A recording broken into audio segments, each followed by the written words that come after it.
Queridos, bom dia, meus amados irmãos em Cristo Jesus. Seja bem-vindo ao canal da Igreja Batista em Vinhedo. Nós estamos aqui para compartilhar a respeito da Palavra de Deus, para adorar também a este Deus maravilhoso que sempre atua sobre as nossas vidas. Hoje, e a partir de hoje, na verdade, nós estaremos meditando sobre a nova vida em Cristo, sua necessidade e implicações.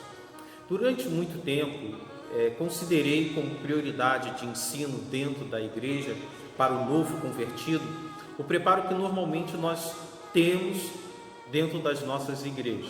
Desta forma, nós gastávamos cerca de 3 meses para tratar de assuntos de eclesiologia.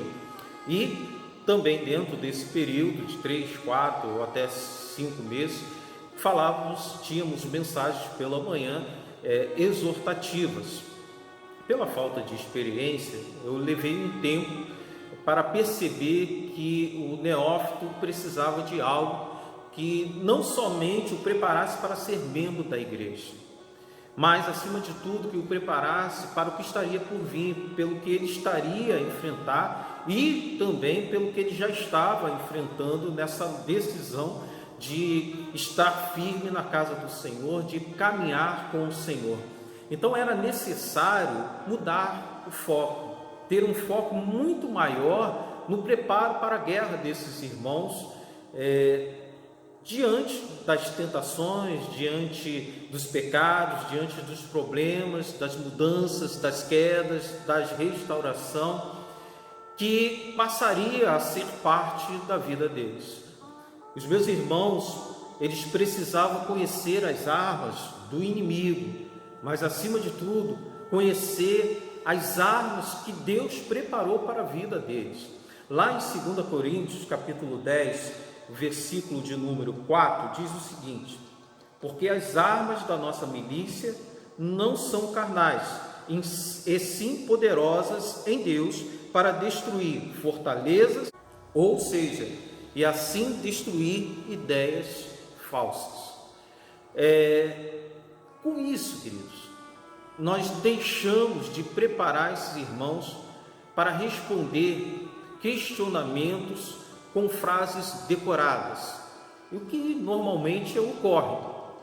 A igreja quer ouvir certas respostas e aí bastava a gente decorar aquelas perguntas e aquelas respostas para apresentar para a igreja e ser aceito dentro do rol de membros daquela igreja. Mas as necessidades, as carências que estavam brotando naquela vida que está saindo de uma vida de pecado era deixado em segundo plano.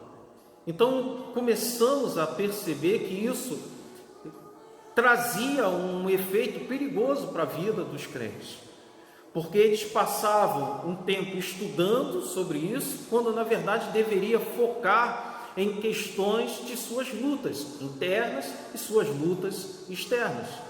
Não houve um abandono de assuntos tradicionais. O que houve foi uma mudança de foco. Essa mudança fez com que o tempo de estudo dos irmãos aumentasse exponencialmente, mas também nos produziu uma grata colheita.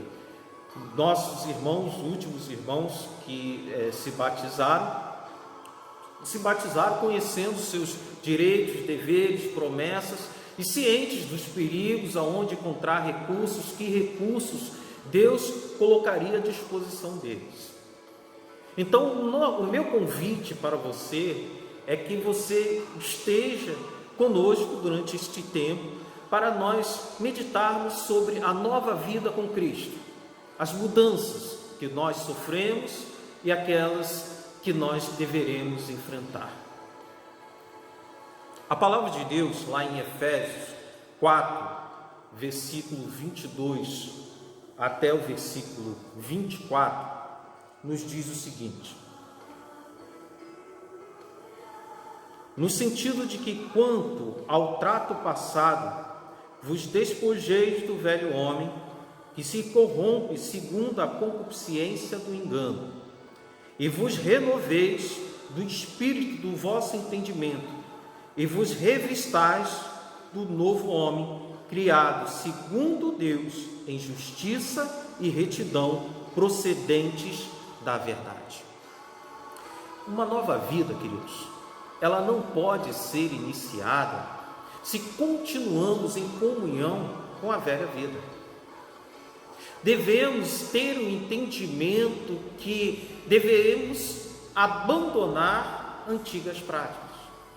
Para muitos de nós, isso é uma árda e ingrata luta, que gera frustrações por causa das constantes derrotas que ocorrem na luta para vencer a carne.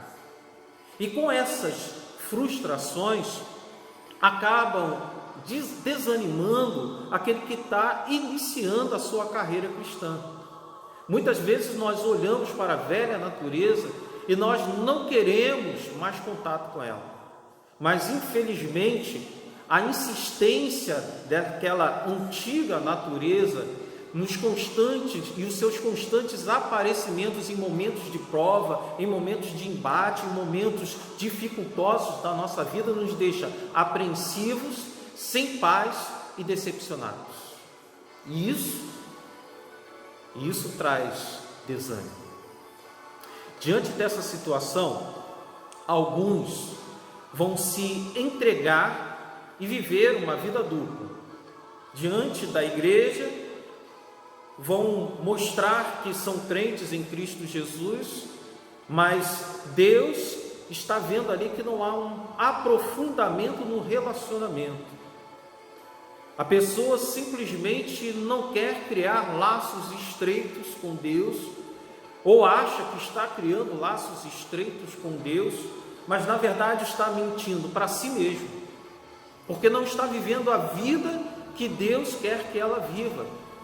Está enganando alguns e achando que está tudo bem, quando na verdade está se prejudicando.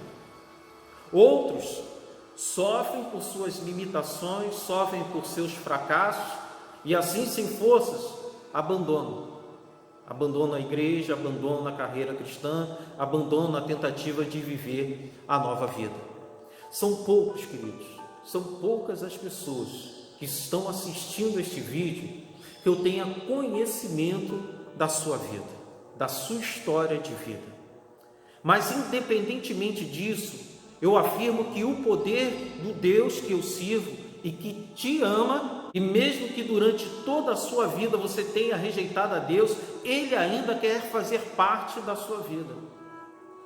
Por mais que você tenha fracassado, por mais que você tenha tentado e não conseguiu, Deus ainda continua a te amar e a querer um relacionamento estreito com você. Na verdade, Deus insiste nisso. E por isso eu posso afirmar com toda a certeza que não importa o quanto tempo você tem vivido sem vitória sobre a carne, Deus pode te dar a vitória. Deus pode fazer com que você vença as tentações, vença as suas limitações. Ele quer que você pare de olhar para você mesmo e os seus fracassos. O que Ele quer é que você passe a olhar para aquilo que Ele é e aquilo que Ele pode fazer na sua vida. Ele quer que você saiba dos benefícios que Ele tem para a sua vida e utilize isso para viver uma vida de plenitude de tudo aquilo que Ele faz em todas as áreas da nossa vida. O que Deus quer oferecer para cada um de nós vai muito além da salvação. A salvação não é somente um resultado final, a glória de uma vida de vitória sobre o mundo. Mas a salvação é algo que desde o momento que entra na nossa vida, ela começa a transformar, ela começa a edificar a nossa vida, a construir aquilo que o inimigo da nossa alma destruiu. O que precisamos fazer é confiar no poder de Deus. O que precisamos é confiar no amor de Deus. Precisamos confiar no poder dele, porque não importa qual seja a nossa condição atual, Deus pode nos levar a desfrutar uma vida em abundância. Deus pode nos levar a viver uma vida de vitória sobre a carne, sim, no seu amor, porque este amor que nos levou a sermos fruto do alto investimento dele. E por isso ele não desiste de nós. Mesmo sendo nós seres perversos, egoístas, infiéis, ele continua a atuar na nossa vida.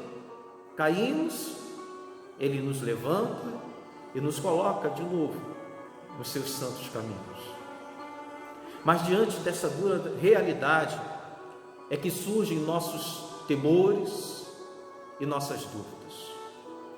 Contra isso, o apóstolo Paulo, ele diz lá em Filipenses capítulo 4, versículo 6 ao 7: não andeis ansiosos de coisa alguma, em tudo, porém, sejam conhecidas diante de Deus as vossas petições, pela oração e pela súplica, com ações de graças, e a paz de Deus, que excede todo entendimento, guardará o vosso coração e a vossa mente em Cristo Jesus. A nossa incapacidade de vencer o pecado, ela acaba quando oramos ao Senhor, olhando para aquilo que Ele já fez na nossa vida. Paulo fala que devemos orar sempre com o coração agradecido, mas para que você tenha um coração agradecido, é necessário você olhar para aquilo que Deus já fez na sua vida. Então o que Paulo está falando para nós é que devemos olhar para tudo aquilo que o Senhor já fez, já realizou na nossa vida. Ele nos trouxe até este momento, Ele nos trouxe até aqui, e confiar nele, confiar naquilo que Ele pode produzir na nossa vida a partir de agora. Entender que no poder dele podemos dar mais um passo. No poder dele nós podemos seguir adiante, encarar mais uma luta pela libertação das nossas tentações, pela cura que os nossos pecados trouxe, situações de transtorno para o nosso emocional, para a nossa vida relacional com outras pessoas. O Senhor precisa fazer parte da nossa vida. E tudo isso, todo esse processo de Deus atuando na nossa vida, Deus fazendo estas maravilhas na nossa vida, tudo isso excede o nosso entendimento. Mas quem disse que nós precisamos entender aquilo que Deus fez e aquilo que Deus quer fazer na nossa vida, queridos? Não precisamos entender. Nós devemos aceitar, precisamos acreditar, precisamos viver o que Deus está preparando para a nossa vida. E é isso que o crente em Cristo Jesus precisa entender, precisa viver.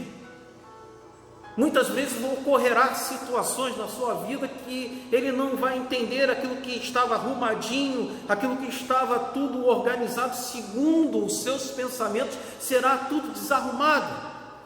As coisas sairão do seu controle, mas sai do nosso controle, não sai do controle de Deus. Nisso tudo, nós vamos ver pessoas com situações que precisam ser tratadas com comportamentos que não o ajudam, pedindo a Deus, orando ao Senhor coisas que o Senhor não vai atuar de uma hora para outra, não vai no estalar de dedo resolver essa situação, porque Deus quer fazer algo mais profundo na vida dele. O iracundo, por exemplo, vai pedir a Deus para tirar pessoas que o deixam irado, pessoas que o irritam. Deus não vai fazer isso em alguns momentos. O que Deus quer fazer é transformar a sua vida. O que Deus quer fazer é capacitá-lo a entender o que faz ele ficar irado, identificar e enfrentar aquilo que aconteceu ou que está acontecendo na sua vida que o deixa daquele jeito. Talvez ele precise perdoar, coisa que ele não consegue. Talvez precise pedir perdão a alguém, coisa que ele de repente não tem coragem. Nós veremos uma pessoa introvertida pedindo ao Senhor para que o Senhor o deixe mais extrovertido, para que ele tenha condições de lidar com todas as situações, lidar com as pessoas, lidar com as tarefas, com as suas obras, com aquilo que ele quer fazer, de uma forma a não ficar envergonhado, se relacionar com outras pessoas, ter um contato com outras pessoas, se aproximar de outras pessoas, mas a sua introversão não permite isso. Deus, de repente, não vai fazer isso. Deus vai fazer com que essa pessoa entenda que há situações na vida dela que precisa ser tratado, traumas, medos. Talvez tenha passado por rejeição, talvez tenha tido que lidar com situações dificultosas no passado, e que a pessoa precisa entender isso e entender como pode vencer essas situações. Sabe o que acontece, queridos? Acontece aquilo que Paulo fala lá em Romanos, capítulo 9, versículo 20. Quem és tu, homem, para discutires com Deus? Porventura pode o objeto perguntar a quem o fez: por que me fizeste assim? Como podemos nós chegar diante de Deus e pedir para o Senhor: Senhor, me faça desse jeito? Devemos colocar diante do Senhor: Senhor, faça-se a tua vontade, cumpra-se a tua vontade na minha vida. E quando deixamos Deus fazer a sua obra, deixamos Deus concluir a sua obra, nós vemos milagres ocorrerem. O temperamental se torna um calmo, reflexivo. O mentiroso se torna uma pessoa sincera e honesta. O viciado se torna um puro, se torna uma pessoa vigilante. O arrogante se torna uma pessoa humilde. E não é desta forma simplesmente para mostrar às outras pessoas, para enganar as outras pessoas. Não vive em falsidade, vive uma vida transformada de fato por Deus, de forma com que muitas vezes até aquela pessoa, se surpreende com as suas reações, com as suas atitudes. Contudo, queridos, temos que entender que a libertação e cura é feita por Deus, mas também cabe a nós zelarmos por aquilo que recebemos. Lembra a história da mulher que foi pega em adultério e foi levada até o Senhor Jesus? Jesus, quando ele olha para aquela mulher, ele não a acusa, ele pergunta onde estão os seus acusadores, ele fala que não a condenava, mas ele manda esta mulher embora com as suas bênçãos, com a bênção do perdão que ela recebeu, com uma ressalva: não peques mais. Cabia a ela encontrar recursos para a manutenção da bênção. O Senhor o abençoou, ela recebeu aquilo que ela precisava, mas cabia a ela buscar recursos para manter aquilo que ela recebeu. Seria como se Jesus estivesse dizendo a ela: eu fiz a minha parte, agora cabe a você encontrar meios para viver com o que eu te ofereci.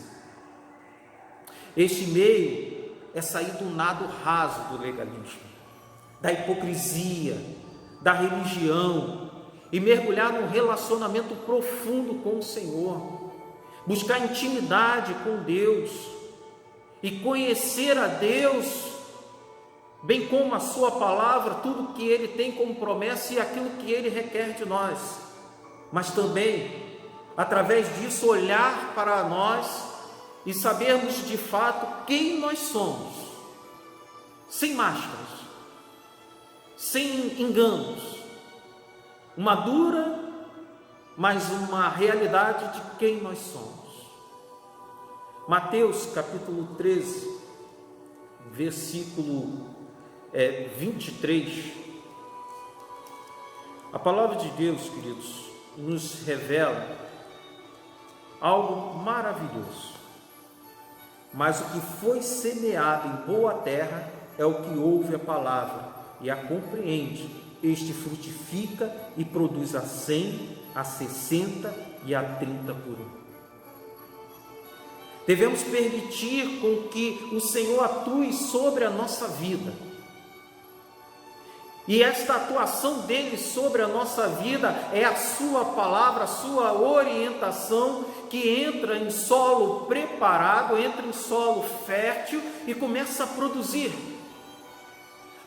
para a nossa vida, produzir para os nossos relacionamentos com o nosso próximo, relacionamento até mesmo com Deus. Não importa se você é um novo cristão, ou se já tem anos de convertido. Não importa se você é um espectador dentro da igreja, ou se é um pastor presidente. Deus sempre quer produzir um crescimento espiritual em nós. E Ele quer fazer isso para que nós vivamos em segurança, em paz, em poder e autoridade. Por isso a necessidade de vivermos uma nova vida de fato, vivendo tudo aquilo que o Senhor nos orienta, vivendo debaixo do poder, vivendo debaixo da orientação de Deus, aceitando aquilo que o Senhor quer fazer na nossa vida. Que você permita isso a cada dia, que nós venhamos buscar isso a cada dia da nossa vida, as ações do Senhor, ações transformadoras na nossa vida. Oremos.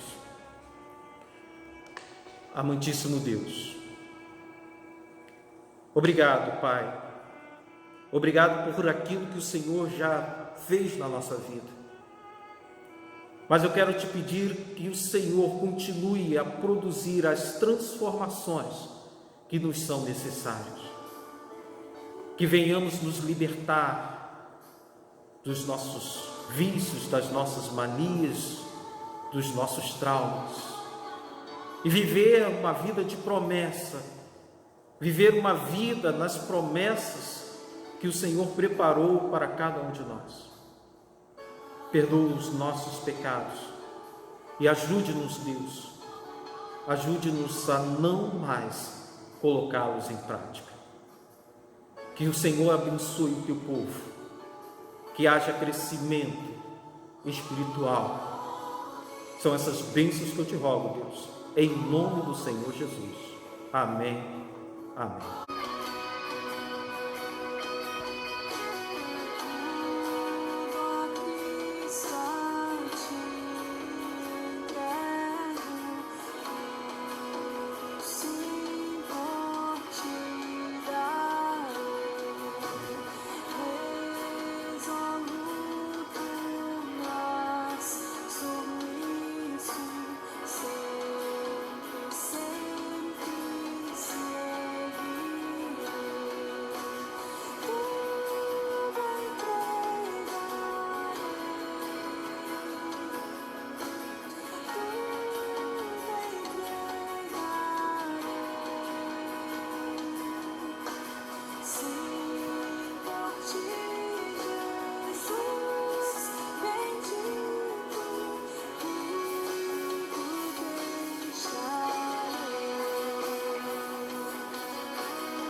ser somente teu, tão submisso à tua vontade, como os anjos lá no céu. Tudo entregarei, tudo entregarei. Sim.